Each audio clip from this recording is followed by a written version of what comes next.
नमस्कार दोस्तों, स्वागत है आपका पिंकू ऑनलाइन टिप्स में। दोस्तों आज हम बात करेंगे पीएम किसान सम्मान निधि योजना के 17वीं किस्त के बारे में।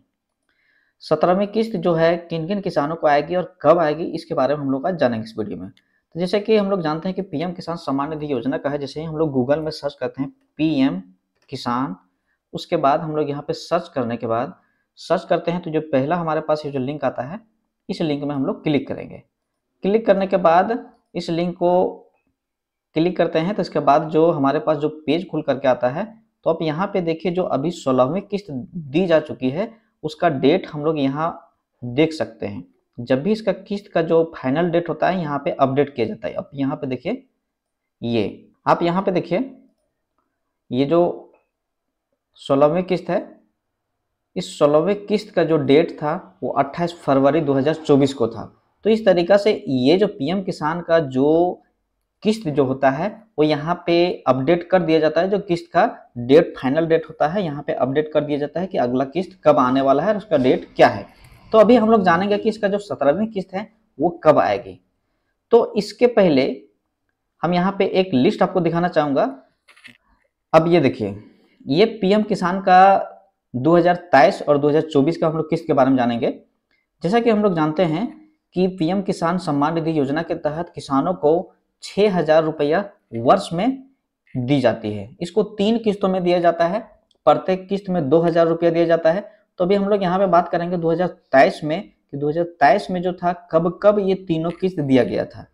आप यहाँ पे देख पा रहे हैं कि 13वीं किस्त जो था वो 27 फरवरी को दिया गया था 2023 में, और 14वीं किस्त था वो 27 जुलाई 2023 को। उसके बाद 15वीं किस्त जो था वो 15 नवंबर 2023 को दिया गया था। तो इस तरीका से 2023 में ये तीनों किस्त मिला करके किसान के खाते में 6,000 रुपया 2023 में मिला था। और अभी हाल ही में किसान भाइयों, अगर हम लोग 2024 की बात करें तो 2024 में अभी एक किस्त आया है जो था 16वीं किस्त, और 16वीं किस्त 28 फरवरी को किसानों के खाते में दी गई थी। अब बात आता है कि 17वीं किस्त कब आएगी। तो जैसा कि आप देख रहे हैं यहाँ पे पिछला 2023 में फरवरी और 2024 में फरवरी, उसके बाद 2023 में जो 14वीं किस्त था यानी कि सेकेंड किस्त था वो 27 जुलाई को आया था। तो इस तरीका से जो अगला किस्त है वो जुलाई के लास्ट में आ सकती है, और उन किसानों का आएगा जिसका सारा चीज अपडेट है, जैसे कि ई-केवाईसी, लैंड सीडिंग और बैंक आधार सीडिंग। तो इस तरीके से हम यहाँ पे देख पा रहे हैं कि अगला जो किस्त है 17वां किस्त वो 27 जुलाई पिछला बार आया था। तो 17वां किस्त हो सकता है कि जुलाई के लास्ट में 27-28 आने की, जुलाई के लास्ट में आने की पूरी संभावना है। तो अगर आप 17वीं किस्त के इंतजार में हैं तो आपको जुलाई तक इसके लिए इंतजार करना पड़ेगा, और जुलाई में इसकी जो 17वीं किस्त है वो भेज दी जाएगी। मैं बताना चाहूंगा कि अगला जो किस्त है उन्हीं किसानों को दी जाएगी जिसकी किसान में सारी चीज अपडेट। अगला किस्त के लिए हम लोग को क्या आवश्यकता है वो हम लोग यहाँ पे देखेंगे। तो यहाँ पे देखिए, यहाँ पे आप देख पा रहे हैं कि ई-केवाईसी इज मैंडेटरी, पीएम किसान registration farmer OTP based e-KYC available on the PM किसान पोर्टल। यहाँ पे आवश्यक की गई है कि अगर आप का ई-केवाईसी नहीं है तो उसको जरूर कर लें, अगर नहीं है तो फिर अगला किस्त से आप वंचित हो जाइएगा। तो ई-केवाईसी के लिए यहाँ पे ओटीपी बेस्ड केवाईसी, अगर आपके आधार में मोबाइल नंबर दिया है तो आप ओटीपी के माध्यम से अपना ई-केवाईसी कर सकते हैं। ई-केवाईसी करने के लिए हम लोग यहाँ जाएंगे और यहाँ जाने के बाद मोबाइल नंबर दर्ज करेंगे और फिर हम लोग ओटीपी के माध्यम से ई-केवाईसी वेरीफाई कर लेंगे।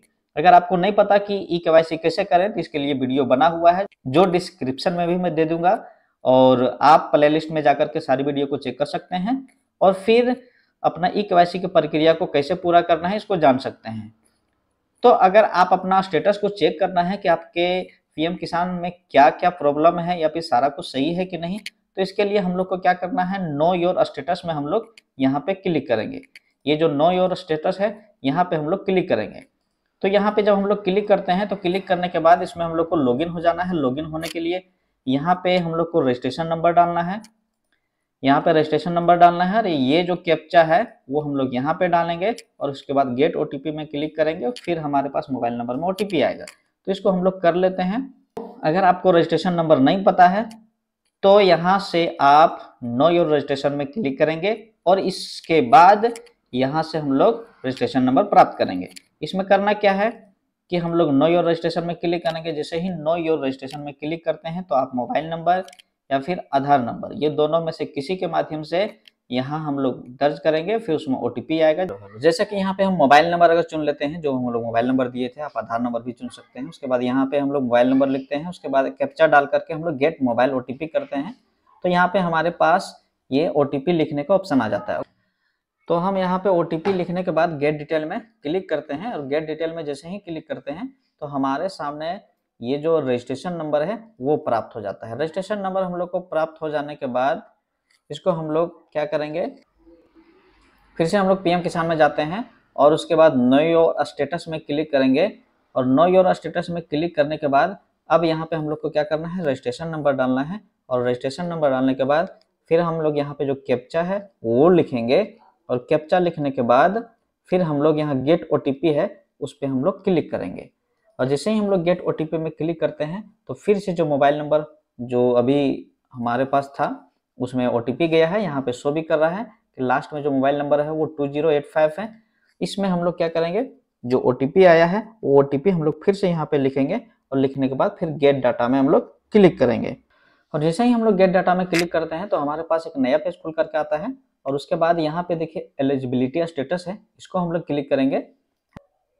अब यहाँ पे देखिए गेट एलिजिबिलिटी स्टेटस जो है इसमें देखिए यहाँ पे 3 ऑप्शन बना होता है। एक होता है लैंड सीडिंग, एक होता है ई-केवाईसी और एक होता है आधार बैंक अकाउंट सीडिंग।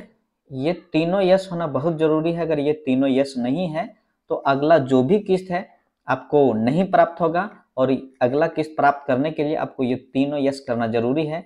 आप जो है ई-केवाईसी पोर्टल में ही कर सकते हैं, बैंक आधार बैंक अकाउंट सीडिंग आप बैंक में जाकर कर सकते हैं और लैंड सीडिंग जो है ये ब्लॉक के माध्यम से आप रसीद यानी कि जमीन का जो डिटेल है वो अपलोड करा करके ये तीनों करवा सकते हैं। अगर इनमें से आपका एक भी नोन है तो उसको जल्दी से ठीक करवा लें। अगला जो किस्त है आपको जुलाई तक जरूर प्राप्त होगा। उसके बाद अगर आपका पीएम किसान का पिछला किस्त भी बाकी है तो आपको वो भी प्राप्त हो सकता है। तो इस तरीके से आप 17वीं किस्त प्राप्त करने के लिए आपको ये तीनों चीजें आवश्यक है, तो आप ये इसे ठीक कर लें। उम्मीद है दोस्तों कि आप वीडियो आपको अच्छी लगी हो। अगर यह वीडियो को अच्छी लगी हो तो इसे जरूर लाइक कर दें। अगर चैनल को सब्सक्राइब आप नहीं किए हैं तो सब्सक्राइब करें। मिलते हैं एक अगले नए वीडियो के साथ, तब तक जय हिंद, जय भारत, नमस्कार।